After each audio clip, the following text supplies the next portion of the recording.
Y'a firage, oh, y'a firage. C'est le gâtiment. Prince TV. Bonsoir, chers abonnés, auditeurs et téléspectateurs de Prince TV. Pendant longtemps, après le décès de DJ Arafat, bien de fans, bien internautes se sont demandé qui a cassé le studio d'enregistrement de DJ Arafat, qui a volé ses biens, qui a pris ci, qui a pris ça, qui a fait disparaître ceci, qui a fait disparaître cela. Et sur les réseaux sociaux, on n'obtenait pas de réponse concrète. Chacun vociférait de son côté, mais apparemment Landry Agban, très proche, plus que proche même de DJ Arafat, vient de faire des déclarations poignantes. Enfin, moi-même ça me dépasse, sur une radio, que dis-je, une télévision ivoirienne. Ces mots ont été clairs. Pour Landry Agban, c'est Olokpacha l'empereur, celui qui était présenté comme le meilleur ami de DJ Arafat, celui avec qui ils ont grandi, celui qui a sacrifié ses projets pour DJ Arafat. Donc, c'est Olokpacha l'empereur qui a cassé le studio d'enregistrement de DJ Arafat. Il a volé ses chaussures, il a volé, enfin, je sais pas si je dois utiliser le terme voler, mais il a pris. Voilà, ce sera à vous de définir comment on peut qualifier ça. Il a pris ses chaussures, il a pris ses appareils, il a tout pris dans le studio d'enregistrement. Et que Carmen Sama, la femme, sinon la dernière femme, la dernière concubine de DJ Arafat, était elle-même témoin. Elle a tout vu. Et elle est au courant de tout. Ce serait Carmen Sama qui aurait informé Landry Agban. Et pas que, il y a d'autres témoins. Déclaration, alors là, déclaration de chez déclaration venant de Landry Agban. Puis d'ajouter, Olokpacha lui a envoyé un message pour lui demander pardon après leur émission sur NCI. Voilà, la nouvelle télévision ivoirienne. On se rappelle encore des propos qui ont été balancés sur DJ Arafat qui ont indigné plus d'un. Puis d'ajouter, ils se sont excusés parce que lors de l'émission, ils avaient accusé Landry Agban d'avoir été le voleur, celui-là même qui a débranché les ordinateurs, les appareils de DJ Arafat et de s'être échappé avec.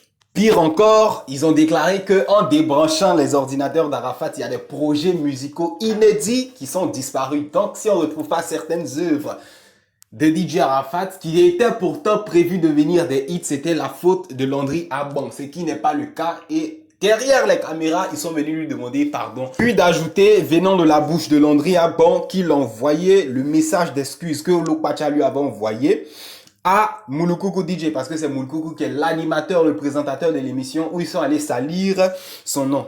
Moulukoukou DJ aussi, pour sa part, a confirmé que bien évidemment, il a reçu les messages, il a reçu les captures d'écran incriminant Olokpacha l'empereur en train de s'excuser auprès de Landry Agban pour avoir menti sur lui, alors que c'est lui qui a commis les forfaits dès que Arafat est mort. Tristesse de chez tristesse, on poursuit. Ainsi donc, il a été demandé à Olokpacha l'empereur de faire une nouvelle vidéo pour s'excuser et laver l'image de Landry Agban, parce que diffamation il y a eu devant bien de personnes, devant la nation, devant le monde entier. Et quand il s'agit du nom d'Arafat comme ça, tout le monde vient regarder, imaginer un peu. Donc une vidéo est réclamée à Olokpacha l'empereur pour présenter ses excuses, pour dire enfin la vérité. Olo, il dit qu'il le fera dans peu de temps, peut-être aujourd'hui, mais il ne l'a pas encore fait. Toujours est-il qu'il a attendu pour rétablir la vérité. Pourquoi pas ne pas le faire asseoir sur la même chaîne NCI pour dire la vérité, pour dire que c'est lui qui avait commis tous ces forfaits. Voilà, on attend la réaction de Olokpacha l'empereur, s'il va vraiment le faire pour essayer de blanchir l'image de Landry Agban et de lui-même reconnaître son tort devant la nation. Parce que, soyons clairs, il était présenté comme l'ami ultime de DJ Arafat.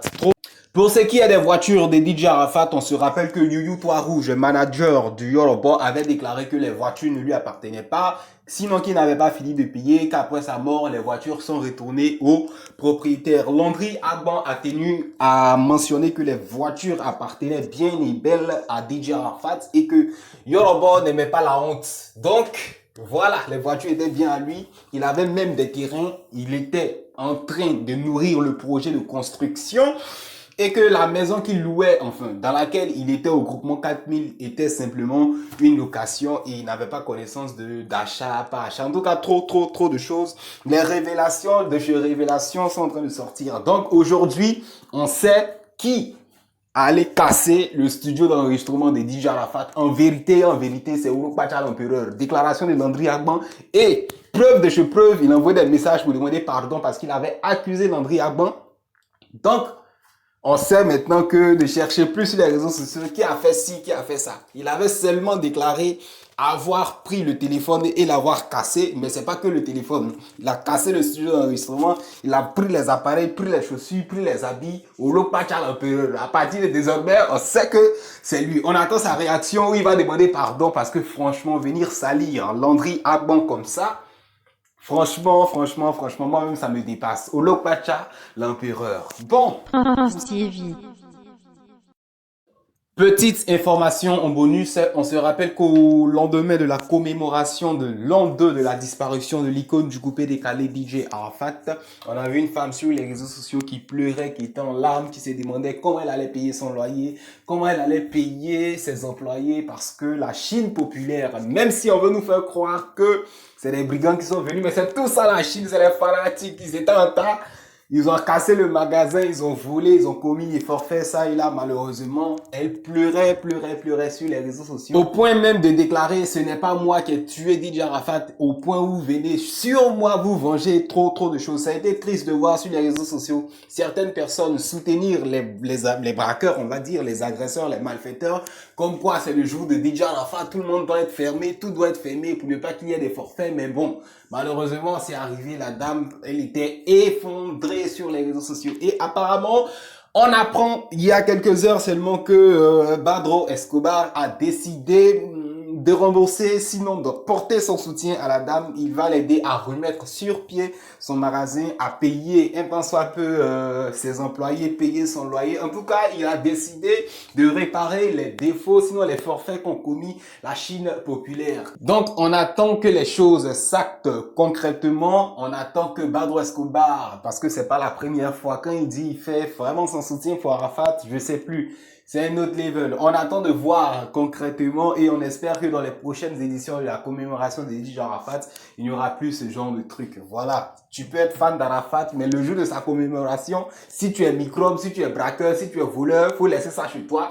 Viens célébrer l'icône nationale et puis tu retournes en paix. Ça sert à rien de venir salir son image. Les gens vont dire ouais, Arafat il était suivi par des brigands, hein, il était à la tête des brigands et trop de choses. D'ici là, c'est terminé pour cette petite édition. À bientôt sur notre chaîne pour de prochaines, pour de nouvelles vidéos. Au revoir.